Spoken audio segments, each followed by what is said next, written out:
From the depths of rot and decay they rise. The death god marches on the sickened skies. With boils and blight, they spread the pain. In Nurgle's name, disease will reign. Votann ruin and pestilence flows. With every breath the plague wind blows.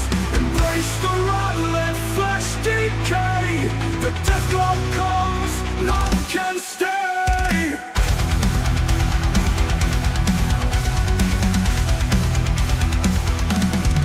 From the depths of rot and decay they rise. The death god marches under sickened skies. With boils and blight, they spread the pain. In Nurgle's name, disease will reign. Rot and ruin, pestilence flows. With every breath the plague wind blows. Embrace the rot, let flesh decay. The death god comes, none can stay. Armored and filled with rusted blades, they laugh as cities wilt and fade. Where they tread, no life remains. Just hollow corpses, plague remains. Beneath the helm, cursed grin, for in death they shall begin. Rot and ruin, pestilence flows. With every breath the plague wind blows. Embrace the rot, let flesh decay. The death god comes, none can stay. Beneath the warp the souls are bound. To spread decay, to break the ground. Nurgle's gifts a putrid stain. A future where only disease remains.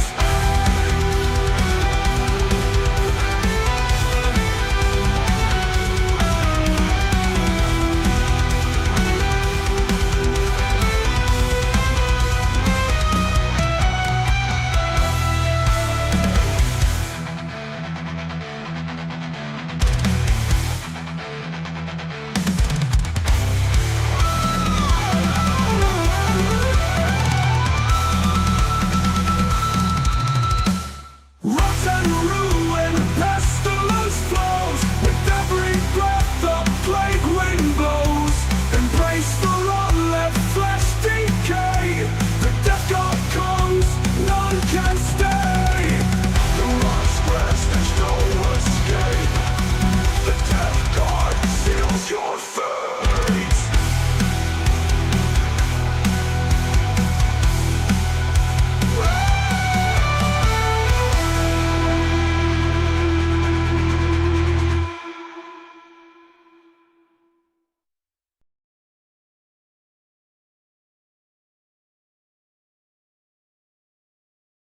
Hello everybody and welcome back to another episode of the Disgustingly Resilient podcast and another episode of our sort of Grotmas tier list. How is everybody doing? Hopefully you've all had a fantastic Christmas and if you don't celebrate the holidays, just a fantastic time in general. Lots of time around family, etc. like that. How is everybody in the chat? We've got a few people already here. Jamie Dannett, Jan Brockman, Spilled Pot Painted off the pain. Tell, Walter R. Mejia, the third. Martin Brad, Miguel, Christina B, Cranky Krogan, and Jacob in the chat. How is everybody doing? Hopefully everyone's having a good time. Maybe if you do celebrate Christmas, you got brought some extra Nurgly gifts brought along the way, which would be quite nice.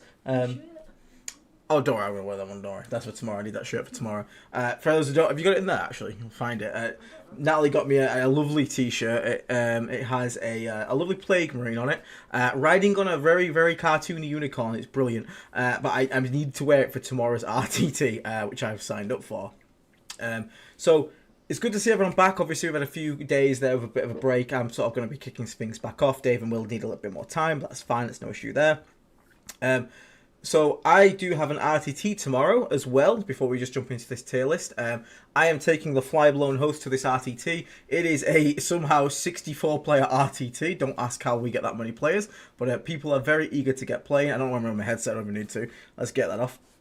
So it's going to be a lot of people there. My first round pairing has gone up. I'm going to be against the new Adeptus Mechanicus detachment. So a good test for the fly-blown host to go first into. It's my first event game with the detachment. And obviously, expect an event recap. So if you want to see how that goes, make sure you subscribed and then hit the like button as well, maybe while you're there. And I will have an event recap later on, probably over the weekend, to sort of rep the Flyblown host, to let you guys know how it feels, what I think about it, and the list that I've took. Cause it's kind of like an expected list. So 15 Death Shroud, 60 Poxwalkers, a couple of Haulers, Tallyman. But I have brought along some Plague Bearers and a Beast of Nurgle as well to sort of bring Sticky to the list, because that was something I was desperately missing. So look forward to that. But for those who don't know, this is week 3 of our Grotmas detachment tier list. Obviously, this is now complete. GW has been releasing a detachment every day over December. They've now completed it. Everyone has got theirs. And we're going to do it a little different today. So I've created 2 tier lists. So originally we were doing this one you can see on the screen here, but I've now made a second one. So this is a bit more accurate to like what I actually think we'll see competitive play or not. So we've got a tier list that's going to be broken down into will see competitive play, might see competitive play, unlikely, and definitely not going to see competitive play. This first tier list instead is going to become a bit different. It's going to become more of like, how well designed do I think it is? Is it fluffy? Is it fun? Is it unique? Or is it just a power play move? Because all these ones up here like are a bit power play. But the idea more being that something could technically be quite good, nailed it, like thematic, but actually like in terms of tournament play might not compare so well to like the current detachment that they have. So that's a hard thing to represent in one tier list. So the idea being that yes, the detachment could be really cool and really fun, but compared to Gladius it's not really going to see competitive play. But that doesn't necessarily mean it's a bad detachment. It could just mean that maybe Gladius is too good of a detachment. So hopefully you guys understand what I'm getting at there. Ready to start. Yesterday, Death Guards won versus Orcs. Nice one, Miguel. Nice work. Getting that in a nice victory over the Greenskins, proving we are the superior green ones here. Spilled Pot Pain, a great day. No, gave my whole family the flu for 7 days. Oh, God. That's not exactly how you want to start. Danny Putman, I'm at the ICP. Awesome. Make sure you come over and say hi, Danny. It'd be really cool to meet you, mate. Repping Chaos Knights. Nice. Are you bringing the new detachment, or are you sticking with the original? Because the new one is a bit weird compared to the old one. I think everyone's got Nurgle's Plague at the moment. Definitely Beefhammer. You think Astra Militarum is too high, Jurgens Mazur? Well, we'll have to see. And this is the good thing, because there is some people playing the new one, especially someone from a local area. Mark is playing them tomorrow. And we'll see how the Silence Detachment does, because I tell you what, those signs hurt like hell. But obviously, we've got some new dudes down here. We've got the last of the lot to go. So we've got 9 to go through today. Chaos Demons is a bit of a weird one, because obviously technically it's 4 different ones, so we'll talk about them. In general though, I have a place to put it. I think the only caveat being maybe the Nurgle one. So we'll see. Definitely sticking with the original Chaos Knights attachment, and nor could I blame you, my friend. I don't really like the new one, to be honest with you. I put in thanks, but no thanks personally. So yeah, so what we might do is we might have a few mess arounds with this one, and then we'll definitely put them into the second one, and basically actually tell you, do I genuinely think these attachments see competitive play, or do they just more like a fun alternative you'll kind of play casually, or like maybe take to an RTT and stuff like that. Because I genuinely think you can pretty much win an RTT with genuinely anything if you're good enough at the basics of the game. Like, good fundamentals can win an RTT alone. Obviously a good attachment helps, but it's not guaranteed. You don't need it to win an RTT, because that's the nature of the beast. But the second list we'll do is more focused on going to your big events, your GTs, your majors, okay? So, just before we crack into it, please do remember to leave a like on the stream. It really does help us out with the YouTube algorithm, because I'm going to be punished because I didn't upload anything for 5 days while I had a Christmas break, and YouTube is mean like that. But also, if you are not subscribed, hit the subscribe button, please. We've got lots of content coming up. I'm going to have a full month of Flyblown host content coming up as I learn to love it myself. I'm going to take you on a walk with the dog. Oh, we're walking the dog. Oh, that'd be lovely, Beefhammer. Love walking the doggo. So, if you are not a Plague Marine, and you are someone that enjoys the channel quite a bit and you wish to support us, consider hitting the join button below. It becomes a Plague Marine, gets you to join our Discord in there as a benefit of being a Plague Marine. I think it's $3 a month, so it's like less than a coffee these days, because, I mean, that's more of an insult on the price of coffee these days, to be honest with you. But it gets you into our Discord, it gets you into our giveaways and things that we have going on. It's a really cool little Discord, a little community going there. So if that's something that interests you, consider becoming a Plague Marine. But let's get into the meat and potatoes and why everybody is here. So I'm going to change the top one to pushed. So we're going to change this first. So the first one is ones that I genuinely think were made to try and push a faction, like really try and like up that like win rate and like up where the faction is, maybe sell some models. Nailed It is a detachment that I genuinely think is like close to like perfectly designed in terms of like bringing something new to the faction, someone unique to the faction, and being a bit more fun with the faction, or just something that's cool, thematic, and still has a bit of power and isn't overtuned. Real Potential is kind of like, it's kind of there. You just need like 1 or 2 more tweaks to sort of get there over the hill. Thanks but no thanks is you've kind of like missed the mark here. It doesn't really do anything unique. It's kind of like, yeah, I don't know how I feel about it, or it's really restrictive. Like, I've got the Space Marine one here. That doesn't mean it's not powerful, but for me personally, like, you have to like spam librarians, and not everyone wants to like go and spam librarians. So it's a thanks but no thanks, and the Chaos Knight one's the same. You have to go and buy a load of cultists, and if you're a Chaos Knight player, you might want to play with giant Chaos Knights and not cultists. So for me personally, no. And the other 2 at the bottom are just boring or / bad. Like the Eldar one is so uninspired, it's unreal, and the Thousand Sun one is just straight up bad. And once again, we'll then reflect these over here. Okay, so hopefully that sort of clarifies that. And Danny Putman, thank you very much for coming to Plague Remake. Haha, sold it to him. And thank you very much for the 1 gifted membership as well. And Laser Chicken for 1 gifted membership. So for the people who have just been gifted memberships, and for Danny yourself, go to our YouTube homepage, go to the community tab, scroll down a few posts, you'll see a Discord link. Click that and that'll get you into our Discord. And then on Discord, just connect there'll be a settings tab, connections, connect your Discord to your YouTube, just to verify the membership, and then everything will unlock on the chat on it for you. But thank you very much. And again, if you got gifted one there, make sure you say thank you to the person that gifted him, and War Master Will already has. Thank you very much. So let's carry on where we got. So I'm fairly still happy with where this is. I could potentially move the Death Watch down a bit because it's a little bit restrictive on like in the 10-man brick, so I probably would move that one down a bit there. Now, I've heard a lot of good things about the people playing the Drukhari one, so actually that kind of moved up for me. The only reason I've got it down here is because if you're not interested in Harlequins, it kind of has the same problem everything else here has. But I'm kind of happy with still how this looks. Again, we'll talk about competitive in a minute. So, where do we want to start, chat? Go on, I'll let chat, you may all pick the first one. Be the first person to get the response in. I'm just going to go with that one. So, I'm just going to have a quick sip of my drink while one of you types something in. Gotta love stream delay. That is some good Pepsi Max sponsored chill. Come on. I don't actually know how much chat delay I've got on here. Hopefully not too much. There we go. First one's in. We've got Sisters. Okay, Sisters. So the Sisters detachment is a weird one. Now, the entire point of the Sisters detachment is that you basically burn Miracle Dice in order to give a unit like an empowered state. Now, this is something we've seen a few times now in the latest detachments, to put something into like an empowered state, whether that's having a character in the unit to make it an empowered state, or this Sisters one where you discard Miracle Dice. Now, unfortunately, this comes off the back of having Sisters Miracle Dice generation nerfed. Now, I am not against Sisters Miracle Dice generating getting nerfed because it was stupid.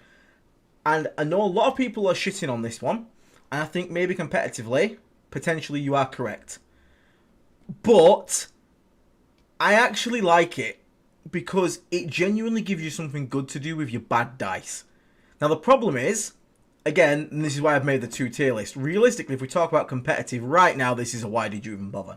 But in terms of, like, actually design, giving you an outlet for terrible Miracle Dice into doing something actually impactful, because the problem is, bad Miracle Dice used to be good for stuff like morale tests, etc. Whereas now, you actually want high dice for that as well. So there is very little reason for you to ever want low dice par like Morven Val or flipping something to a 6. So having an ability to discard it and put it in a unit into an empowered state, I actually really like. The problem being that you've just got your Miracle Dice generation kind of shit-canned. So it's... I feel like the detachment itself, when it was designed, if it was designed before the balance updates, was actually quite smart and quite neat. The only problem is, as Godfrey has just said perfectly there, it's not suited to this new change because you just don't have the dice to throw away from it. You do have some outlets already. Dialogue is part-time Val. That is true, but what if, like, for example, I don't know, I think this is more generic because you can just kind of throw them away into anything else. So you don't just have to bring those units. I think it's quite nice to just basically put it on any sort of unit you want. But I also understand where you're coming from. Now, let me have a quick let me have a quick reminder because I want to see what are my downloads. Because again, it's been a little while since I've had these ones on the top of my mind. Grotmas detachments. I just want to remember by myself what the actual power like level of the stratagems and stuff was. Where are you at? Adept Storage, there you go, Champions of Faith. So, I like the fact you get stuff like add one movement characteristics pretty good. The leadership's a bit poo, admittedly, but you do get all of these things, which is quite nice. Improving weapon skill and ballistic skill, that is genuinely pretty damn good. Unfortunately, it's kind of like limited to certain units. I love this, by the way. This is something they've been doing recently where they're basically giving you incentive to increase OC of certain units. I actually like that. I think that's something they should play around with a lot more, and I think it actually is pretty damn good. Now, if I remember right, the strats were actually pretty damn good. So, this one here, this one is just... I will not deny Shield of Denial is terrible. There's tons of one command point abilities that give you a 5-up feel no pain against mortal with no hoops. This one, giving you a hoop, is just daft. I agree. Paint Celestine, I agree. I think there's a lot of things in the game that are made annoying because transport rules and how they work. Like, the Tallyman can't roll if he's in a transport, yet because he's not on the battlefield, but technically he is on the battlefield. It's like, I just wish there was some caveat that's like, if you disembark in the movement phase, you can use any ability that would have been used in the prior command phase. Because it would make so much more things viable. And it would also be good for the sense of righteous purpose, because you could say, okay, disembark, but no, I'm going to spend that dice to empower them then. I just think we should be more free on how we treat embarked units. But I think everything else in here is pretty good, yeah. Lethal hits or sustained hits, that's pretty damn good. Just a nice, solid stratagem there. Heart of Heresy, improve the stone characters and melee weapons equipped by models and unit by 1. And if you're right, just get an extra AP. That's really good. That is genuinely good. I think the problem is maybe the baseline is a bit too weak. Like, +1 strength is not that great for 1 CP. And it kind of feels like you have to be righteous to make the strat worth using. So I can kind of see the argument there, that being a bit annoying. 6-inch piling and consolidate, great. Genuinely, I've been playing it shit ton with a Flyblown host, which is quite nice. It's a really good ability. And there's also some weird, you have some weird caveat that you can do some cheeky bullshit with, so it's even better technically. Bastion of Faith, subtract 1 from the hit roll. If in addition to units righteous, you can select another sacrosanct unit from your army. It's not battleship within 6 unit. And they also get it. So that's quite cute. The only problem is it's limited to just Celestial Sacrosancts. And if you do it, you have to pick another one that is not battleship and within 6 of your unit. So that's a bit weird to have like 2 right next to each other. A bit confusing. Movement phase after your unit falls back. Shoot, yeah, that's fine, and you can use dice to make it shoot ineligible to clear a charge. That's fine. So I genuinely don't think it's terrible. I think the design space where it was going with was good. The ideas behind it were good. I think in the dice economy, it just doesn't have a home, unfortunately. Does it say in army? In your command phase, you can select 3 class feature. You can select 1 feature from your army. Yeah, that should let you use it on transport, shouldn't it? I'm pretty sure that should let you use it on a transport, because it doesn't say on the battlefield, it just says in your army, so you should actually be able to use that on it. I think Necros might be right there. But yeah, the main problem with it is it's a sub-faction relying on Miracle Dice when Miracle Dice just got absolutely gutted in Generation. But I am going to put it in, I'm still going to put in real potential for like how it was designed, because I really like the design space of it. Maybe it's a bit too demanded on stuff to be right just to be good. But I thought it was going in the right direction. But I think when we come to the is it competitive side, that one probably won't be up there at all. Again, this is my feelings on how cool and how well designed it is. And then the one we're going to do here is going to be the is it actually any good. Right, next up, let's go for, again, so what was the second? We had a second answer up here. It was demons, Nurgle demons. So, demons specifically. Oh, man. So, 4 detachments to talk about here. So, 2 of them are straight up just good. Slaanesh 1 and Khorne 1 are genuinely, like, up here for me. Like, they are genuinely nailed it. I think they do exactly what they want to do on the tin. Slaanesh is fast and hits like an absolute truck. Khorne just blenders you in melee completely. I love the fact if you kill someone objective, you then sticky it. It's so thematic, it's so cool. Both of them genuinely nail like the feel. Now the Tzeentch one is, oh my god, a detachment has gone down like Marmite. For Americans, I don't know if you have Marmite. Marmite is like this weird paste where like you either love it or you hate it. It's really weird. People are like, oh, it tastes really good, or some people are like vomiting if they taste it. That is how the Tzeentch one has gone down with the community, and it's because it's very weird, but it's very Tzeentch. And personally, I fucking love it. I think it's great. You give your opponent dice when you get rerolls, but then they get a reroll. But if they use that reroll, they give you the reroll back. So it's very much about fucking with things. And that is the ultimate Tzeentch thing to me. There's also some crazy things where you can shoot, you can pull stuff out of combat, you can uppy downy if you're in combat. You can also shoot through another model, so you can have a Lord of Change here, shoot through line of sight and range from like a blue horror all the way over here. There's tons of nonsense that it can do, which is very fitting to Tzeentch. Now, if I was to put them in there, I'd be like Khorne and Slash at the top, Tzeentch just below. I think Tzeentch is going to need a lot of like practice and play to sort of get used to, and you do risk a bit of luck. You're giving your opponent rerolls, which is obviously never something you ideally want to be doing, but at the same time you're getting the rerolls, and you have to have your heart in wanting to play detachment, and you have to embrace like the chaos of it. Now, the Nurgle one, however, I do not like. I think it is boring. I think it's uninspired. Like the meme is the whole Battle Shock now meme. Someone made a funny one, a funny meme in our Discord where it's just a Nurgling pointing at the screen saying "You Battle Shock now," which made me laugh. Now, I understand the idea of like Nurgle being like making you feel like hopeless and despair and stuff like that. I just really wish it had something else going on, because like just making someone Battle Shock is not comparable to a lot of other detachment rules. There are some funny things with the Battle Shock, like you can just kill like an entire like custode bike for some, or like an entire like character if they fail it and they're on their own, which is funny. But the problem is, I think the problem is right now the Nurgle demons aren't that tough, especially when you go away from the especially when you go away from the Endless Gift detachment, which is the core index one.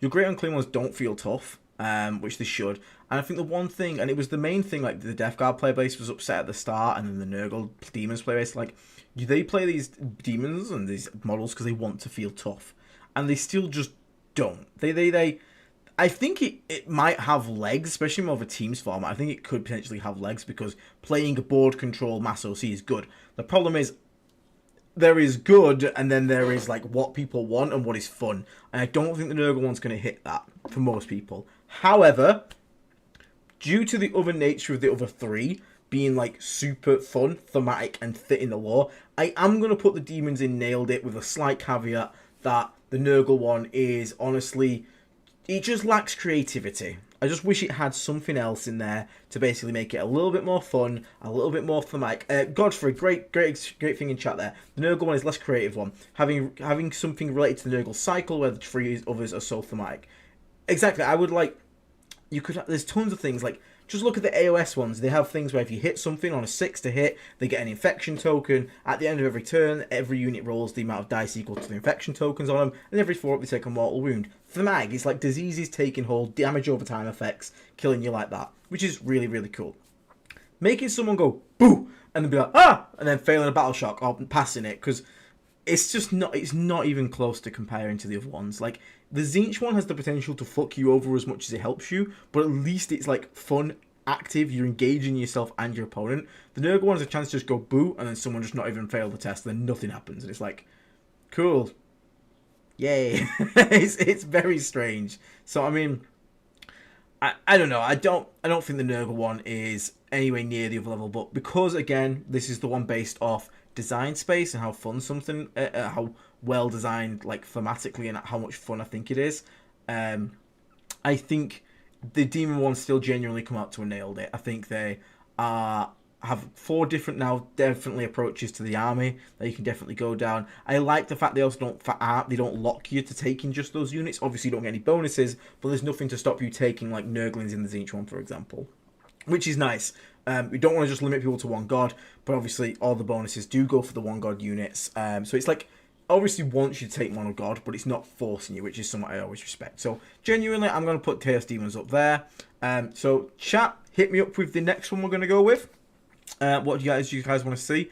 I think, Yeah, as a Night Lord's enjoyer, I could say that Battleshock things are very all or nothing. That's the nature, and that's kind of the problem with Battleshock. Like, when it works, and it makes such an impact because you can flip score by like 10 VP or stuff. But the problem is there'll be a game where your opponent just never fails a Battleshock test because like leadership 6 and they've all got +1 because of, I don't know, you're playing inspired leadership or something like that, and it's like, Black Templars. Okay, so Necros got in there first. So we'll do Black Templars and we'll do Votann. Honestly, Black Templars for me is probably a why did you even bother? It's just not good. If there was a detachment I can just make that is just meh. It is, everything about it is meh. Okay, you choose Litany every turn, like a vow every turn, or a Litany.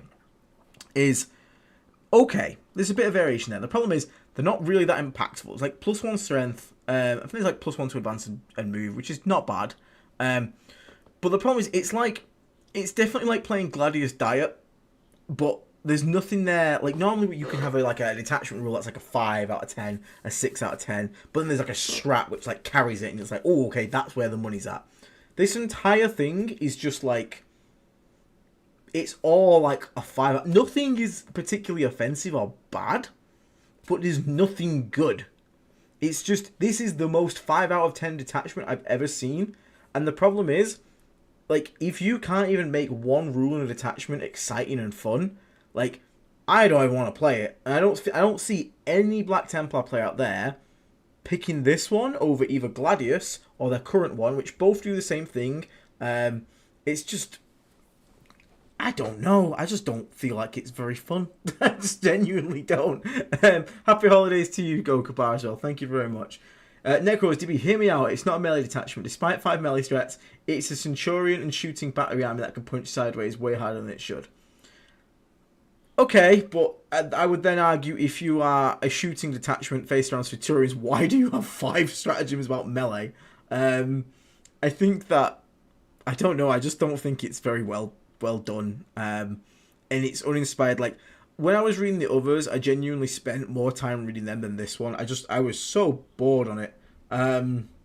Righteous Crusaders is like what is trying to do, but better in every way. It's more thematic. Like, you pick your vow at the start. Okay, you lose the flexibility of being able to change every turn, but at the same time, like, you commit to summer, and then it has all the bonus effects where it makes certain enhancements more powerful. You still have the ability to pick something and put it into another vow at the start of the game. I feel like it's like you already had Righteous Crusaders, and then you tried to make something that's kind of like Righteous Crusaders, but kind of just like diet Righteous Crusaders. And I don't know, man. I don't think it's very good. I think you could argue maybe to bring it up to thanks but no thanks, because it's not like horrendous. Like, these ones are just like bad. So I could put it on thanks but no thanks, but I don't think I could genuinely go any higher than that in general. These ones down here upset me more than anything. Like, the Thousand Sun one is genuinely just bad, and the Eldar one is so uninspired. Like, this at least has the thematics trying to go for it. It just kind of does it worse than Righteous Crusader in every way. But I can see, like, the kind of idea they were going for. This is just, I'm Iron Storm, but not. So, you know what? Okay, I will put it in thanks, but no thanks. Because, again, when we get to the competitive one, I genuinely think this probably doesn't see competitive play over the others. But, again, I am not a Black Templars player, and Black Templars are in a weird space at the moment where I don't really know what Black Templars are taking, because they kind of ceased to exist since the Crusader bricks got nerfed. They kind of did the whole Black Tide, whereas now I'm not sure what they go to. So maybe there is this weird list that you're on about, Necros. Maybe we'll have to see. But off the bite, I don't think there's anything here that I looked at and made me excited as a competitive player personally. I just think it's a bit poo. Now, next one we got up is Votann. So Votann has the same problem we have. They were awful on launch, and their fixes were applied to their were applied to the index attachment, with the grudgement tokens giving 4 units 2 straight away, and that helped them out a lot, plus a lot of points drops.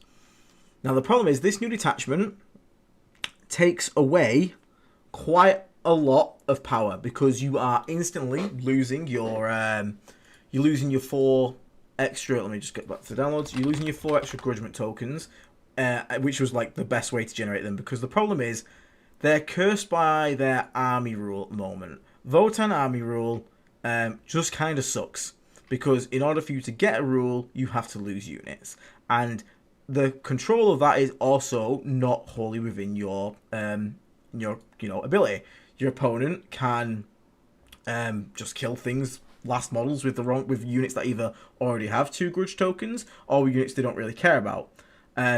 So the other issue they have is that this is an army that is basically saying the main buff for this attachment rule only wants you to take certain units in an army with an already incredibly limited unit pool. So, for example, every time a Leagues of Votann model makes you attack with a ranged weapon, now this sucks. This excluding blast weapons did not need to exist for any reason. Because it means your Thunderkin, I get they did it because they don't want the grenade launchers on the exosuits to become too strong. Get that. The problem is they forgot these other blast weapons like the Thunderkin with their grav cannons. You know, that really nice anti-vehicle 2-up weapon, which is, quite a nice thing to have. Unfortunately, you can't use them in this attachment because you just don't get a rule at all. You don't even get the reroll hit rolls of 1. So that already kind of sucks. Now, the other part of this is that if your unit is a Carl, which means basically it's going to be the half guard, which they already get it, or a squad of Hearthkin warriors, which you are not taking to deal damage at all. They're not good at dealing damage. Or Uthar, which again, same, can only join the 2 units. That's all they've got. If they target the close unit, they get to add 1 AP. Genuinely pretty good. Again, the problem is what they can go in. It's not that great. Like, Hearthkin warriors have a lot of AP 0 bolters. Like, they have a railgun, which can now go to AP 5. Okay, but it hits on 5. It's not great.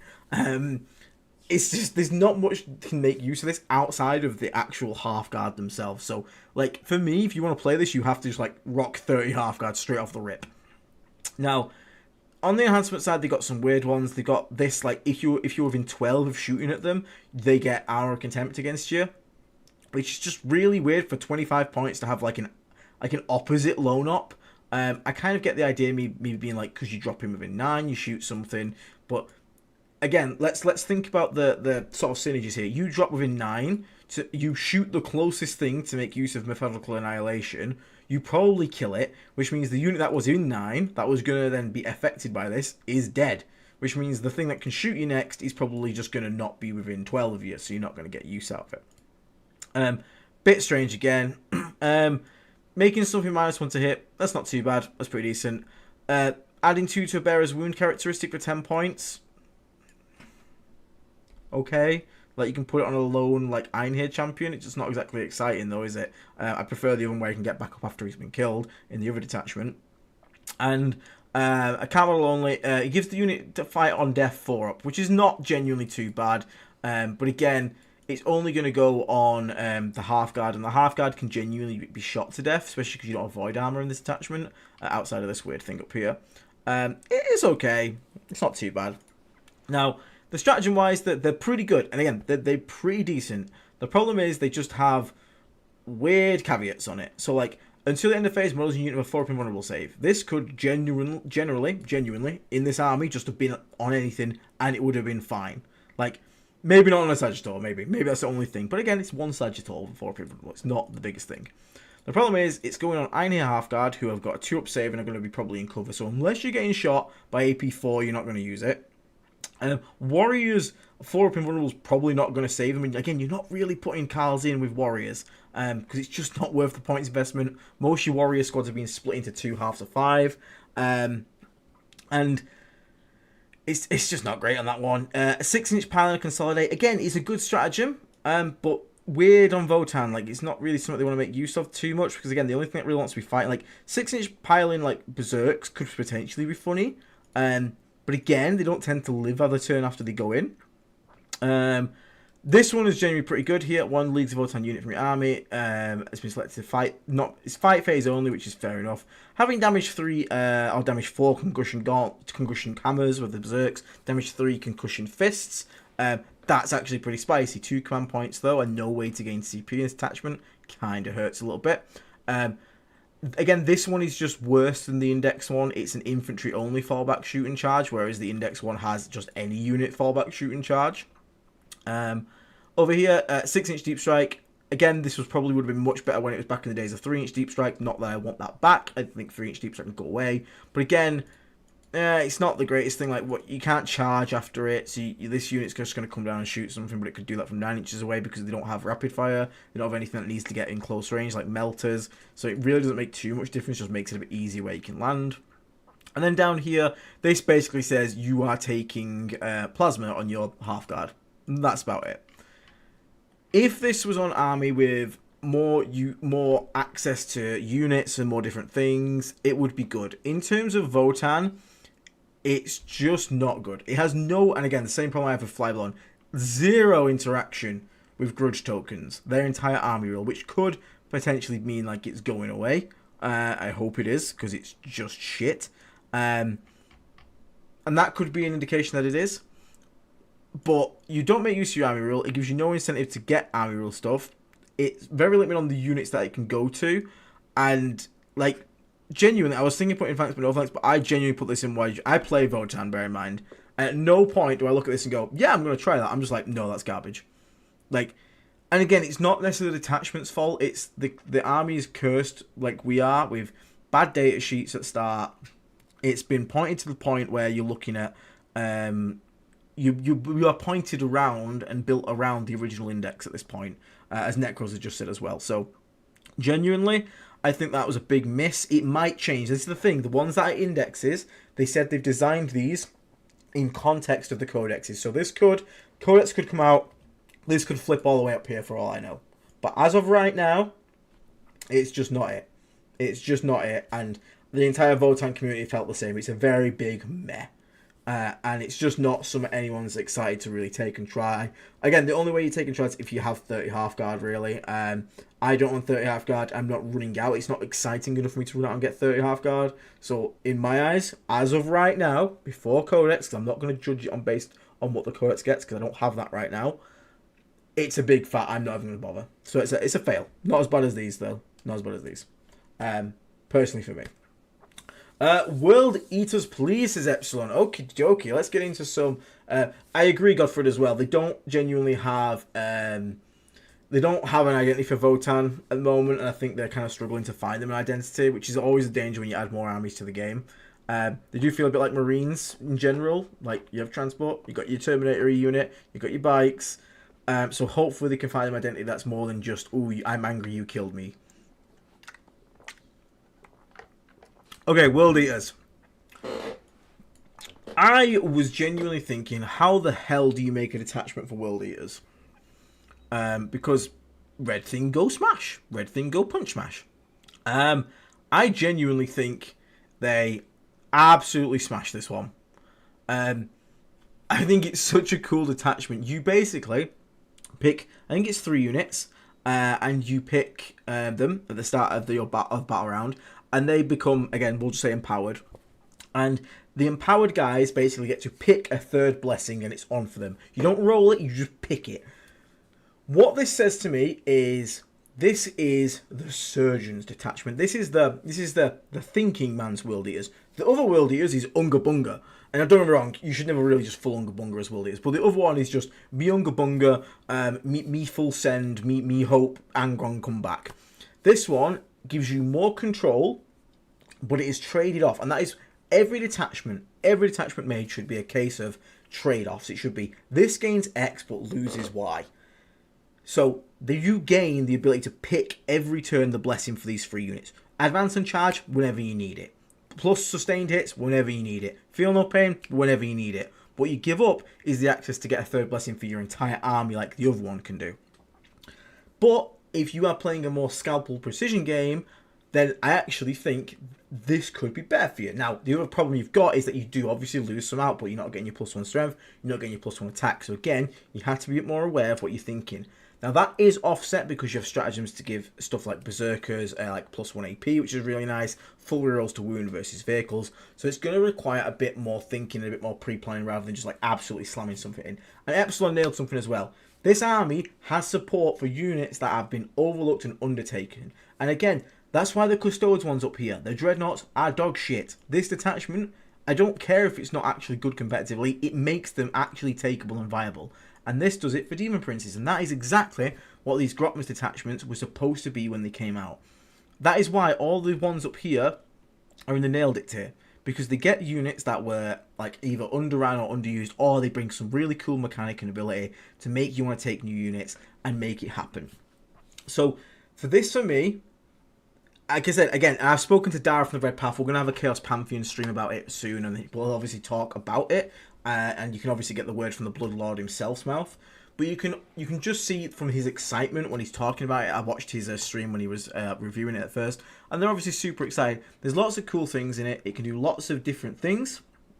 Yet you are less dependent on icons of con. Again, you are trading off raw power of +1 strength, +1 attack for the ability to guarantee blood blessings on key units a turn. And if you know, and you're good, and you can pre-plan, you know exactly what you need, then I actually think you can get a lot more done in this detachment than the other one. Also, this is one where people say it's non-Grand detachment.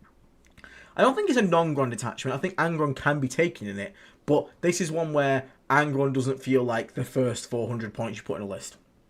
This is a, do I take Angron, not a, when am I putting Angron?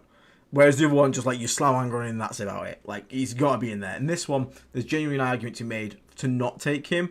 And that's all we can ask for detachment. It's a different way to play an army, and especially for an army that is as one note as World Eaters are, with just me melee, me go smash. For them to have managed to find a way to change the way it plays and weirdly give control to an army all about berserkers, I think it's brilliant. Like, I genuinely think it's brilliant. And I also think it actually has competitive legs as well. I think this is probably, like, alongside the CSM one, I think these are two, like, some of the best designed ones here.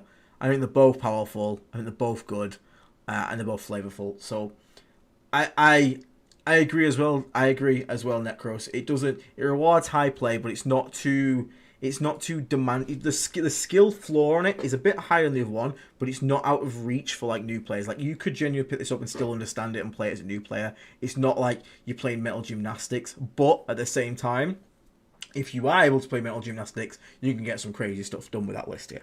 So yeah, World Eaters, magnifique. World Eaters is cool to see change for an army with such a money. It really is cool. I genuinely think that's one of the best ones they've done.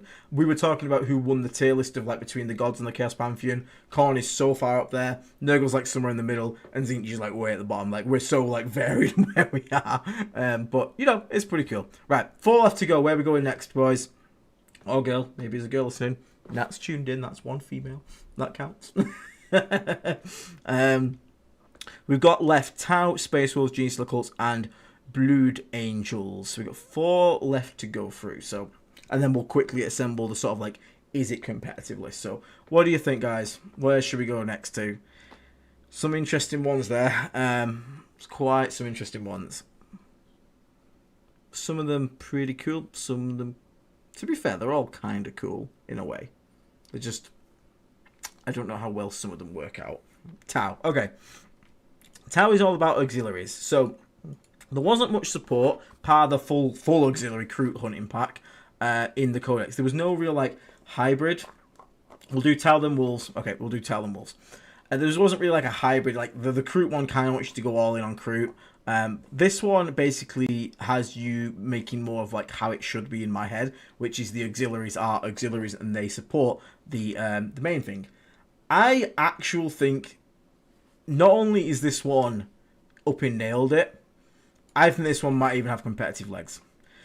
It's a perfect blend of basically what you want in your design, which is bring these weird auxiliary units and benefit your main units. So the synergy between them, and the synergy is not parasitic. It's not like the Blight Hauler in Flyblowing Host is parasitic. It's a one-way synergy. It takes away from the detachment but gains nothing itself. It's just the detachment takes a stratagem from the unit, gives nothing back.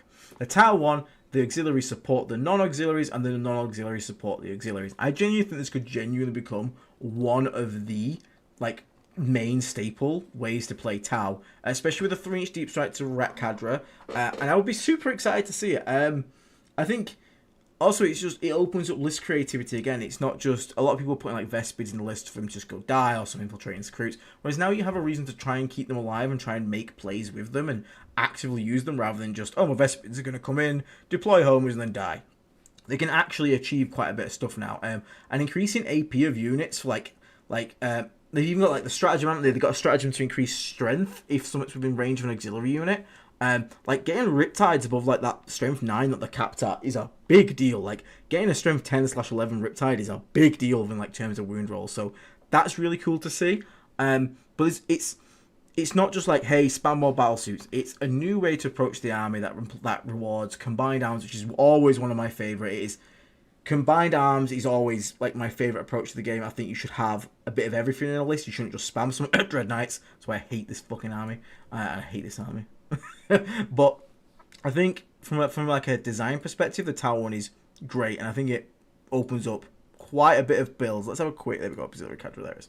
Let's have a quick look. Yeah. So it does. Yeah. So you get to your dudes that while an enemy with a 9 invisible to this unit, each time range attack may be a friendly Vampire model. Yes. So that is how it works. Yeah. So you give +1 AP to all your big guys, all your main Tau guys, and then they give like an 18-inch loan up to the auxiliary units, which is again really nice because one thing that kept them killed was like losing your rampages straight away because they're not very tanky. Now you can have a nice 18-inch loan up to keep them fairly safe. And again, the strats, they aren't just capped at. They are more. This is how I wish. I've said it before in the previous tier list. This is how I think strats should be. You gain a benefit. So right here, you get a benefit. You get to reroll a wound roll of 1. But then if you use the strat on the specified units, that is kind of wanting to take in the detachment, then you get an extra bonus. So you get some full rerolls to wound. I much prefer this design because it gives you the flexibility to use it. It doesn't lock you to just using it on this, so it just prevents it being a dead stratagem. Because sometimes they make these and maybe you've lost all your crew and it's dead stratagem now. But it does reward you for leaning into the thematics, the detachment. So it's really, really good. Again, here, so you can shoot if you're advanced. If it's crew of Vespid, you can also charge shooting advance and advanced shooting charge, which is again really nice. It ticks all the boxes. It ticks all the boxes for what something like this should be for me personally. Tau detachment could be centric with Tau or centric recruits. Yeah, again, it's just got so much play around, and there's just tons of like list builds and variety. I think this has opened up into what was a faction sort of struggling at the moment because Ret Cadre was battlesuit spell and that got nerfed, so it's quite nice to see off. And Christos, thank you very much for the €5 super chat there, mate. Thank you for the amazing year. Thank you very much for your support, mate. And hey, here's to another year going forward, and hopefully everyone has a good new year as well as it comes up. Thank you so much, mate. I really appreciate it. But I don't like Tau, I'll be honest. I don't like playing against Tau. It's one of my least favourite factions to play against. But like, if this detachment becomes a thing, they're going to... The auxiliaries as well, because of the way the auxiliary rule is made, they have to get close to you, which means you are going to be able... They have to be within 9 here, which means you can interact with a Tau. It's not just keep away permanently. They have to put stuff near you, which means you have stuff to charge, which means there's interaction going on between players. I really like it. I genuinely think it's really, really, really good.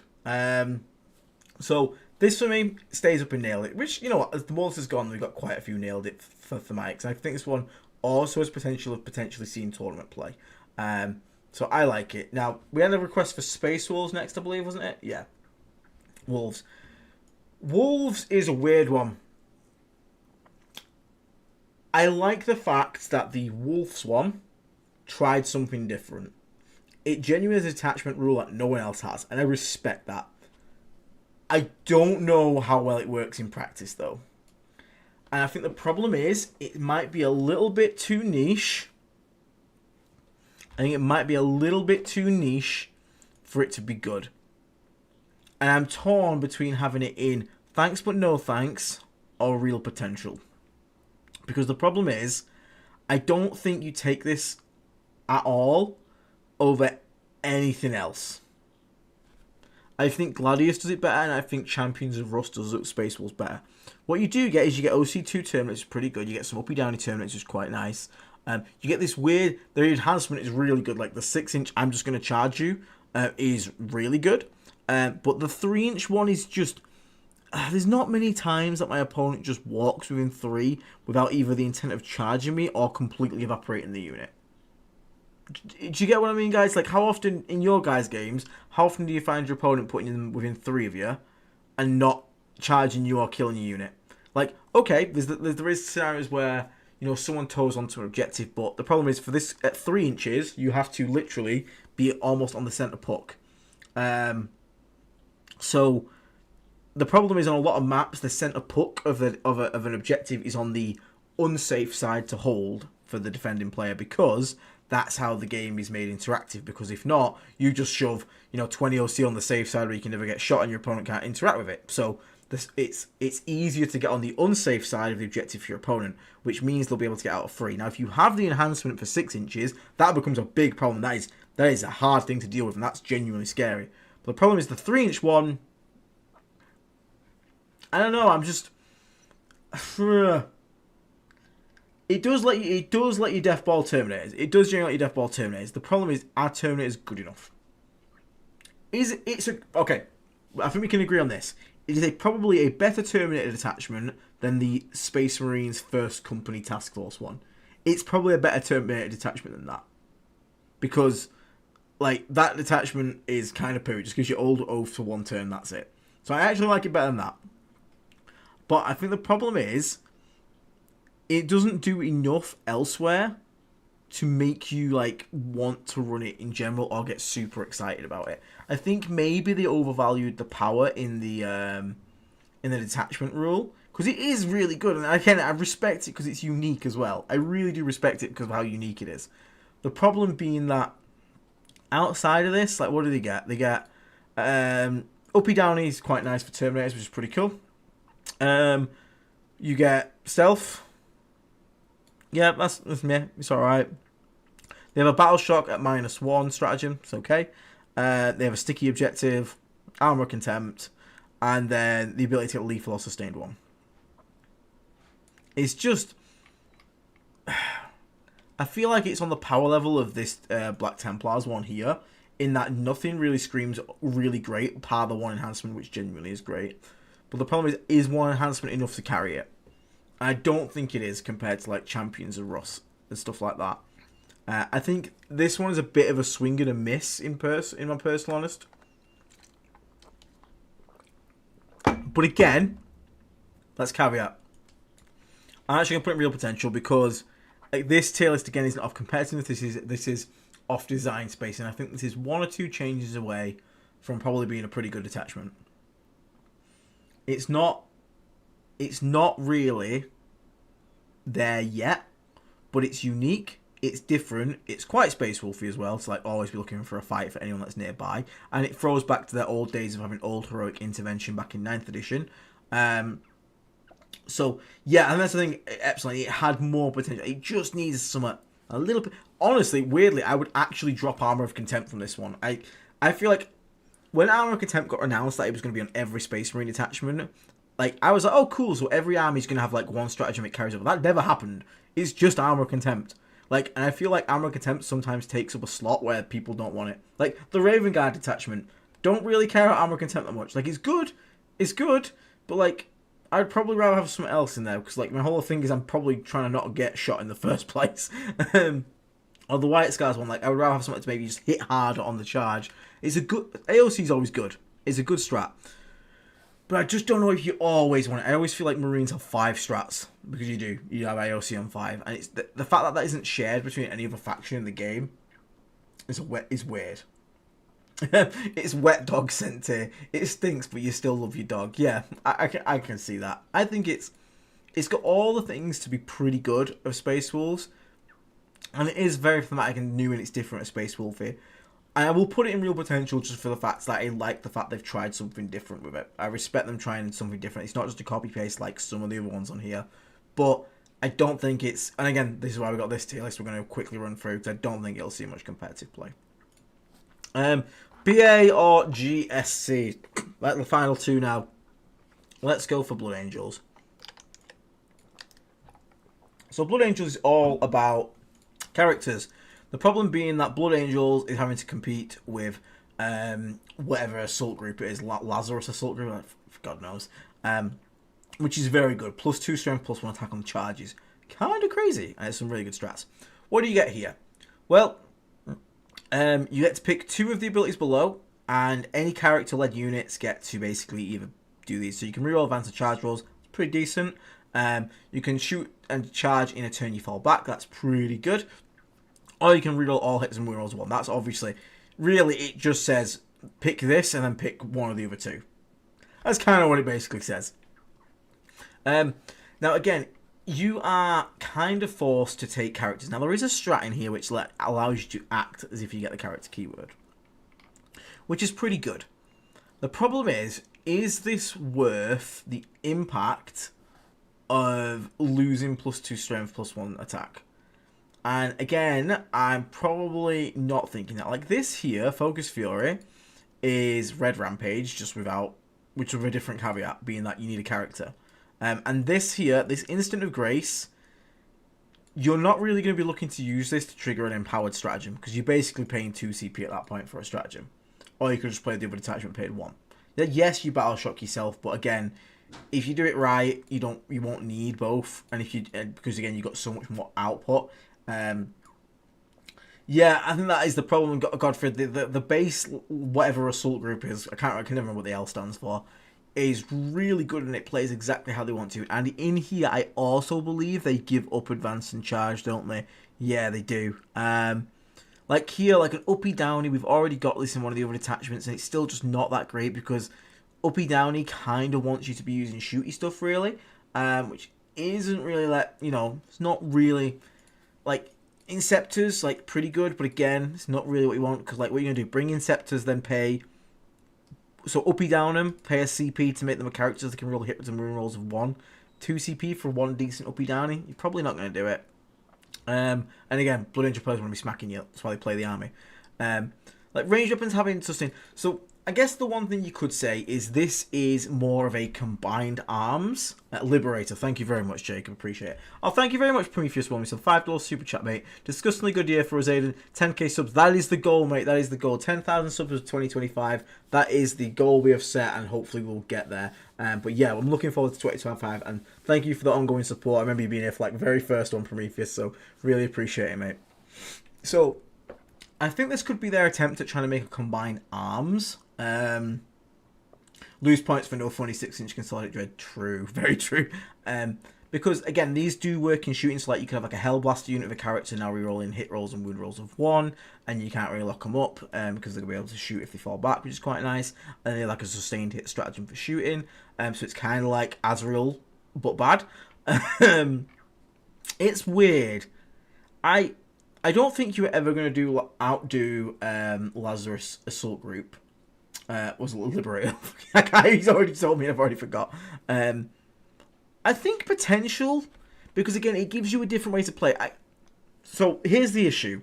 Because the Blood Angels still have access to the core Space Marine attachments like Gladius, it's not going to see play this. I just don't see it seeing play, because if you wanted a combined arms, Gladius is the combined arms attachment. It is right there. I genuinely would prefer it. I know it's going to upset people when I say this. I don't think Blood Angels, Space Wolves, Dark Angels, and Black Templars should have access to core detachments. They just shouldn't. Like, you are a non... You don't follow the Codex Astartes, you shouldn't get access to them. And if you did do that, then suddenly this becomes a lot more interesting, because Gladius isn't a talking point anymore. So if you wanted a combined arms detachment for Blood Angels, this is probably the one you go to, because it has some buffs to shooting. It's not all melee like Liberator Assault Group is. And at that point, I think actually this is like real potential.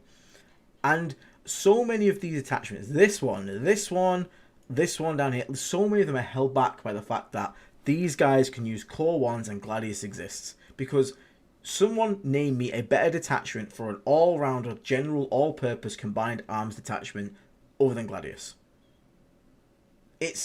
You can't. It's the best one. It is the best. So I think it suffers for that. And again, if you took Gladius off them, this one actually has potential. Genuinely, I'm going to put this one down there. I think it has potential, because it would become the combined arms one. It's not the Death Company one, doesn't give you any bonuses to shooting. The Sanguinary Guard sort of one doesn't give you any bonuses to shooting. This would be the one. This would be your, hey, I'm like the old school Blue Angel player that doesn't just spam like Vanguard and stuff. I like to bring like some shooty support for my units, in which case you're like, okay, cool. So in that case, maybe you do go and play this, what's it called again? Angelic Inheritors Detachment. But I can't argue for you to take this one. Gladius exists. And I think that's the only way. I agree, Jacob, that is the only way we get balance and we get people to take these other detachments, because Gladius exists right there, and you just, to do yourselves a favour, just cut them off from the core Space Marine book. They don't need to use those attachments. It's so weird. It's so daft. But yeah, I'm not going to put this in bad. I don't think it's going to see much play, but I think it's, again, it's just Gladius exists, and just while Gladius exists, this goes in the bin. But judging it for its own merits, I think this is a decent combined arms approach to Blood Angels. But you do need a lot of characters. But again, you could always run like, you know, you can have 3 Eradicators in reserves. They come in from the board edge, for example. Again, we're talking about combined arms. You pay a command point to make them active if they're a character. So now you got 3 characters. This is stupid. I don't know why I'm saying this, because you're shooting at a vehicle, so you can get full rerolls in it. Let's say you didn't get full rerolls. For some magical reason, Eradicators lost full rerolls. You could get like reroll 1s to hit and wound, like as soon as you come in from the board edge. That's pretty good. Like I would pay a CP for that. In if I could bring in Plague Marines from my board edge and shoot something with rerolls 1 to hit and wound, I would pay a CP for that. That's what I'm saying. So it's pretty good. Like, again, bring in something off the board side. I don't know, like a Redemptor Dreadnought, maybe something like that. You get 3 1s to hit and wound with it with its shooting. Pretty good. I'd take that. And then GSC. So GSC, I think this one probably goes in. Oh man, I think it probably goes in the nailed it. I don't really know on the power. I don't really look into GSC. It's a faction I'm genuinely like. You know, you genuinely have some factions you just have no interest in. No, there's people out there are not interested in Death Guard, Mr. Box. But there are factions I'm not interested in personally. So I will admit 100%, I've barely looked at this. But what I do know is it lets you take Tyranids and GSC, and the Tyranids eat the GSC, which is thematic, funny, and also you get to have a bit of fun, and it's a new way to play GSC. You get to bring some of your Tyranid models, have a bit of fun with it. Now, I can see the argument for like what I said down here, which is like, oh, but you said, Aiden, you said like, why the fuck is this here? Because cultists, and you had to buy 60 cultists to play Chaos Knights. So yeah, I get that, but I find this more thematic than that. Like, I think that the GS1 being thematic, I don't know if it's going to be any good. That's the one I'm going to struggle to actually put into power level, because GSC is just so weird. But I think flavor-wise and like fun rules-wise, it's really funny. Like, the Nids eat your guys to heal, which is funny. Your little cult guys are going around helping out where they can. Some of them are having like their heads exploded because they're being pushed too far by the synapse to make them fight harder, but it's making the brains fry. I think, like, again, given that this already has a book out and they've already got detachments like the Buggy detachment, you got like the big Biocentric Brutage, I was like, where did they go with this one? And fuck yeah, bring Nids, have it as the actual final days of this uprising where the Nids have arrived, they're eating your own guys, because if anyone knows any lore, that's what happens. The GSC worship the Nids, and the Nids come down, they're all like, you've come to save us, and the Nids goes, no, and eats the first guy, and then some of them are so brainwashed or like so late generation, they just sit there and let themselves get eaten, but some of them are like, wait, what? Oh no, and start trying to run away while like the Nids like chasing them and chomping them up, which is funny as hell. So I think it, just for pure thematics, I think it nails it. And again, it has synergy between the units. Doesn't punish you too much for taking one or the other. And it's just a different way to play the army. It kind of goes with like how I feel about Lion's Blade, this one. It gets you to take 2 different things, synergize them together, and have a bit of fun with it. So I think I'm going to land there for that one. So in terms of tier list, I think this is probably where we're going to stay for like the personal design one. I think most detachments actually are pretty damn good, like design wise. I think they've done a pretty good job. Some of them are misses, unfortunately. Some of them might get better when codices come out. But in general, you know what, I'm actually going to move this up here. I think the Marine one, as much as it's limited to librarians, again, what could they actually do outside of like, because they already had a load of detachments, they need some fresh idea. And it is fresh and it does work as it should be, so actually I'll put that up there. But let's go on to the actual important thing now. Will it see competitive play? So this one's going to be a lot quicker to do than the other one. Necrons. 100%. Star Shatter, especially after the Hypercrypt nerfs, is probably going to become one of the most popular detachments in competitive play. Necron's already been one of the most competitive factions in the game, most popular, sorry, at events. They are just popular in general. And Star Shatter is extremely strong and also kind of brain dead. But the problem is the skill floor is so low on it because you can play it brain dead, but the skill ceiling is incredible. If you have Galaxy Brain, the stuff you can do with this is absolutely gross. So 100% expect to see this in competitive play. The AdMech one, I also think that's going to see you competitive. I think that's genuinely one of their best all-around detachments they've got. And I genuinely think you will see this almost become the staple go-to for AdMech players. So I can definitely see that going up there. Yeah, I think this is going to be quite an easy one to do. Blood Angels 1, again, maybe stick to Crusade. There's no reason to take it over Liberator Assault Group. And this is why I wanted to have 2 tier lists, because this here is in potential. I love the design of it. I think it's actually pretty damn good. It tries to do what it does. But in reality, when we put it into play, compared to like Gladius, no one's going to take it. And if you're taking melee Blood Angels, you're going to take Liberator Assault Group. So I genuinely don't... I would be remiss if... I would be surprised if we see this. I could probably... Maybe I would see unlikely, but I think the problem is compared to Gladius and compared to Liberator Assault Group, it's just not going to make it. Custodes. Ooh, we'll come back to that one because that's actually quite an interesting discussion. Let's get the easy ones out of the way. Thousand Someone, not a chance in hell. That is not seeing the light of day ever.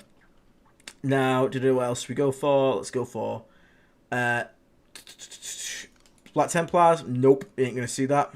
Not a chance in hell. Tau one, like I said, is Tau might or will?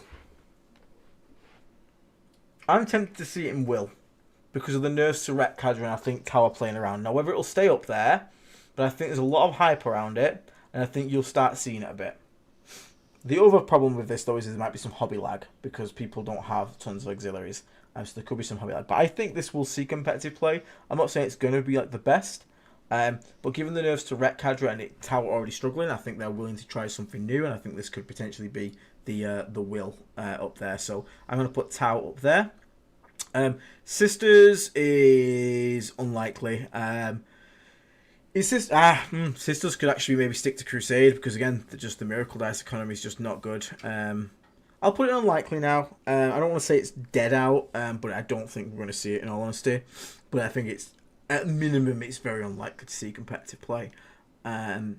And don't get me wrong, when I say to see competitive play, if you like these, take whatever you want, man. Like, take any detachment you want to competitive play. You don't have to play the best army in the game or the best detachment. You don't always have to play to win. What I mean when I say this is, like, is it going to be, like, winning events, okay? You're obviously going to probably see every detachment at some point. We do have some early stats episodes. I'm hesitant to take in those stats because, again, like you said, they are from games played at home and just any game at all. So, like, if I wanted to, I could just put in, like, 50 wins for Flyblown Host and just make us look so broken. So we'll have to wait for some actual stats to come. But you are right, yes, and the Demons are looking pretty good. Right.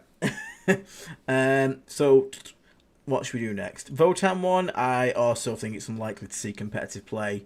The index one is just so much better. We'll do us.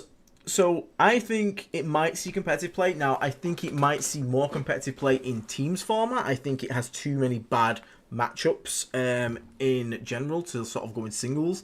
This is going to be my journey. I'm going to take Flyblown Host to majors and stuff and see how we do. But I can genuinely see it being able to see competitive play in teams especially. So I think it might see... I'm not saying it's going to be guaranteed. I don't think every team's going to win. They'll slap it in. But I think it's got potential. So I genuinely think Death Guard might see competitive play of Flyblown Host. Might get better with the Codex. I don't think it's going to be great for singles. I think it's going to be like a 3-2-4-1 army. 5-0 would require a great run. And when I say that, I don't mean the player run. I mean like getting good pairings, because one bad pairing just ends this detachment from having playing. So, but yeah, I mean overall, that's a good place for us to be. Fairly happy with that. Grey Knights, I think is 100% going to see there. I think Grey Knights is going to become almost the de facto way to play it, because rather than trying to be sneaky and tricksy, haha, Dread Knight get full hit rerolls, go brrr, that's what's going to happen. Unfortunately, we're going to see more Dread Knight spam, even more. We all love it. We all hate it. It's going to be all over the place with full hit 3 rolls. But Grey Knights players, I can see instantly going to this because it's just another brainless way to play Dread Knights. And yay, can't wait. Yeah, okay, Jake, that's a fair point. It will see competitive play because I'll be taking it 100%. But I meant more as like, will it become a staple? You are right, it will because I'll be taking it. Now, Lion's Blade Task Force, I think might. I don't think it'll do very well. I think it'll sort of stay where it has been. Yeah, I thought so, Epsilon. Exactly, I told you, man. They're always going to go brain dead, haha, Dread Knight, go burr build. Because why engage neurons when you can just play Dread Knight? Not surprised at all. I think Lion's Blade's going to get some experimenting with. Now, will it stay there? Will it stick around? I don't know. Gladius probably still ends up being better. But from what we've been seeing the results, again, we just shouldn't take too much from those results because, again, from what they are. But it's kind of putting up the same sort of win rate. So I think Dark Angel players, given the nerfs to some of their units, might start playing around with this. And I think it might see some competitive play. But I think this is probably one of the ones that could potentially drop down after a bit if it doesn't prove that it's pretty good. But I think as of right now, the people will be excited to try it because it's a very exciting detachment to look at and play. So I think that will most likely see some competitive play. So it might see some competitive play. I'll put it there for now. The guard one is right now 100% going to see competitive play. Its damage output is absolutely fucking vile. And it's a different way to play it. Now this might all change because they're getting a codex in like 2 months or whatever it is. But as of right now, yeah, it's a very strong detachment. Scions were already crazy good. This makes them even crazier good. It's just a different way to play guard. I think it is on par with their current index one. It's just a different type of approach of units you bring, but it's very, very, very strong. So I think that will definitely see competitive play for the month that it's legal. Before, well, it'll be legal in the codex, but again, that might nerf Scions. You never know. But right now, again, I'm basing on what I know right now. Guard 100% up there.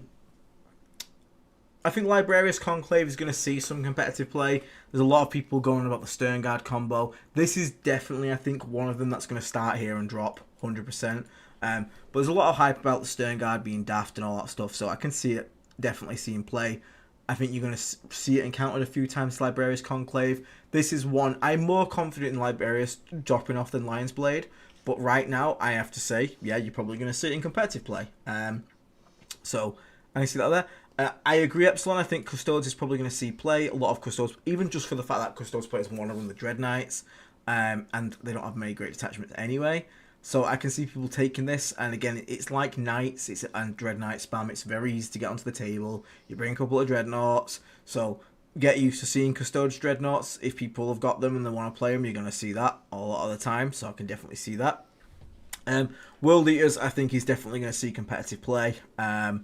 Again, just go listen to the Red Path guys. They're all the multiple event winners for most of them there, and they were all super hyped and super excited to get this out there. So I definitely think you're going to see World Eaters in competitive play. What else we got? CSM, genuinely also think that might be up there as well. It's a really good melee pressure list, so I think that will probably see competitive play. And it's already actually won an event, like a proper one, this one. So Creations of Bile is a hunt, you know, it's probably like all the way up there. Eldar, nope. I don't think Eldar one sees competitive play. Again, books coming out, but I just don't think it's very good in general. No one's hyped to use it. No one's wanting to run it, so I don't think that one sees it. I think that sticks to Crusade. Not as bad as Falcons though, sorry. Imperial Knights might, just because they're already kind of bad, and it's a different way to play it. So I can see this one, like, maybe, like, it's already in a bad spot. They might just try something new. That's my reckoning for that one, probably. I don't think it's up there because it's particularly good or powerful or better, but I think when you're already starting at like ground zero, you can only like really go wide or go up. So I think you will see it. Probably not as much as the standard detachment, but again, Imperial Knight's kind of struggling anyway as it is. On the flip side, I don't actually think you'll see the Chaos version that much. I think the memery of it eating its cultists and stuff will die off pretty quickly, and people just realise that Knights of Shade is just too important to the 14 Wardog playstyle, and that Big Knights just still a poo. So I genuinely think even if that starts to get seen originally, that will very quickly drop to unlikely to see competitive play, in my honest opinion. So then we got Space Wolves. I think that's probably going to stick to Crusade, in all honesty. I don't think that's going to be much. Again, it has the same problem as the other ones have. The other detachments just do it better. Same with Blood Angels. Doesn't mean it's a bad detachment. Just means I don't think it has a place, unfortunately. Which is sad to say. Now, the Orc Tactical Brigade. This one's interesting. I think this genuinely might see. I'm tempted to put it in will see, but I'm going to put it in might for now because I think it's going to require a very cunning war boss to make good best use out of this one. And I think used well, it can be good. Whether it's going to be as good as the brute force of Warhorde or War Clan, whatever it's called, we'll have to see. But I genuinely think this one has legs and we'll see some competitive play. I think it's genuinely pretty good detachment. It's also fun for the Orc player. A lot of Orc players are enjoying it. So I think I genuinely could probably put this one. I could probably potentially put this one up to will see competitive play. Hey Don, feel free, mate. Feel free to go there. I just don't see many people going to it. I'm not saying, again, this is not the bad. I just think people are just not going to play it. I think people are just going to play the other ones because it's just better in like Gladius and stuff like that. And this is not, these are bad. I just don't think they get ranked compared to that. I like this Blood Angel one for combined arms. It's just not going to get played compared to Gladius. That's what I'm saying here. Yeah, I do agree, Charles. I thought more of them would be niche, but all these ones at the top, 100% C play. These ones here can C play. Anything below, I don't really think does. Tyrannid one, we've already seen. It's made competitive play. It's already won an event, so that will see competitive play. 100%. It's already won an event. What else do you want me to say? It's already got the books in. I think the Daemon ones also will see competitive play. More so the Khorne and the what do you call it? The Khorne and Slanesh. I think Tzeentch has been slept on a little bit. And I think the Nurgle one has a place. But if I could put the Nurgle one somewhere, it would probably be more at the Might area. But the others, I genuinely think the Demon ones will see play. So QJNS, it basically... Flyblown Host can... It's very hard to stop a Flyblown Host keeping you at a close score. It doesn't really win games per se, but what does it get? It can get bad matchups and turn them into draws or near draws, because it's kind of hard to stop Flyblown Host scoring, and it's kind of hard to stop Flyblown Host interacting with your score. It's not a game you're trying to play to win and beat your opponent. It's a game where there is a list that no one else wants to face, and you as Flyblown man stands in the way of it, and you are the blunter, it's called. You just blunt their score. It's just, hey, dude, go try and get a 10-10 on this in team scoring, and if you manage that, great, you're a hero. If not, just hold them as best you can. It's not really there to go and beat people up like Play Company is, but it has a place as a blunt list. The Imperial Agent one, I honestly couldn't give a shit. Somewhere down here, probably. We'll see them all as the results they will get. I don't think they're going to get a Codex, personally, Necromancer Goblin. I don't want to get involved in all the fighting that's been going about that, but yeah, I agree. I don't think... You don't get 4 god detachments like this and then still have stuff to go in a book. I think that has confirmed for me that the demons are probably getting rolled into the god legions, but we'll see. Yeah, I think that's probably going to be a true Epsilon. That's why I've put it up there in competitive play. I don't think it's going to be particularly fun and great, but I think it will be, again, board control army, and it's great at just blunting scores. Really good. Yeah. That's a great way of putting it, Huey. It is really good at losing gracefully. It's very hard to blow out completely, and you just get a nice score, which is all you can ask for in teams. Gene Stealer Cult one, though, I probably think this is maybe unlikely to see competitive play, just because the other ones are super good. But again, I don't know too much on GSC. You'd really have to get someone... You really have to get someone that knows GSE to talk to you about that one. But by personal ones, I don't think it overtakes like Brood Surge and things like that. But again, I still love the detachment because of how flavorful it is.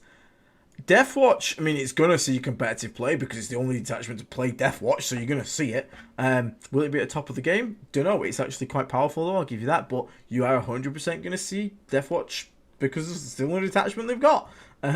So, yay, Deathwatch in competitive play. And then the Drukhari one. Very strange one, this. It's definitely in might. It's definitely up in might. It's definitely up in might. Because I don't know if you go with the whole Harlequin flavor thing, but a lot of Drakari players have told me that you don't even have to bring Harlequins. You can just play as Drakari, and because the strat package is super, super good. Is it stick to Crusade Epsilon? I can take your word for it because I don't know much about GSC. I'll keep it there then. Okay. But the strat package is really good apparently, and like losing the wager is like still a good bonus to have. So I've seen, especially Sky. If Sky says it's got legs, then I have to believe that it's got legs because again he is the Drakari man. And I don't know if it will overtake Real Space Raiders / Sky Splinter Assault Force or whatever it's called, Sky Splinter Fleet, whatever it is. But I think Sky is going to LVO with that. Yeah, exactly. So it's. So I mean, it's definitely going to sit. I think if Scary does well with it, Don, then it'll shoot up here because they'll all follow him.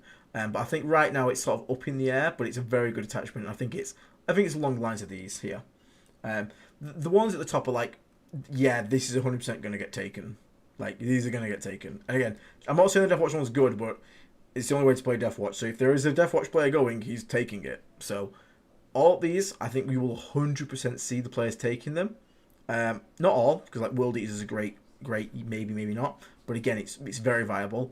These ones down here, like Play Company's probably better. This one's untested. This one's is Warclan better. This one is Gladius better. This one is Gladius better. This one will probably shoot it there because Custodes will probably play it. But again, I don't want to put it just up there. And this one is the normal one better? These kind of like have a question marks next to them of if they're better than some that exist. Whereas these are standalone, just great. And then anything below there, I just don't think you're going to see that much. But yeah, I do think that is all of us done on this Grotmas tier list.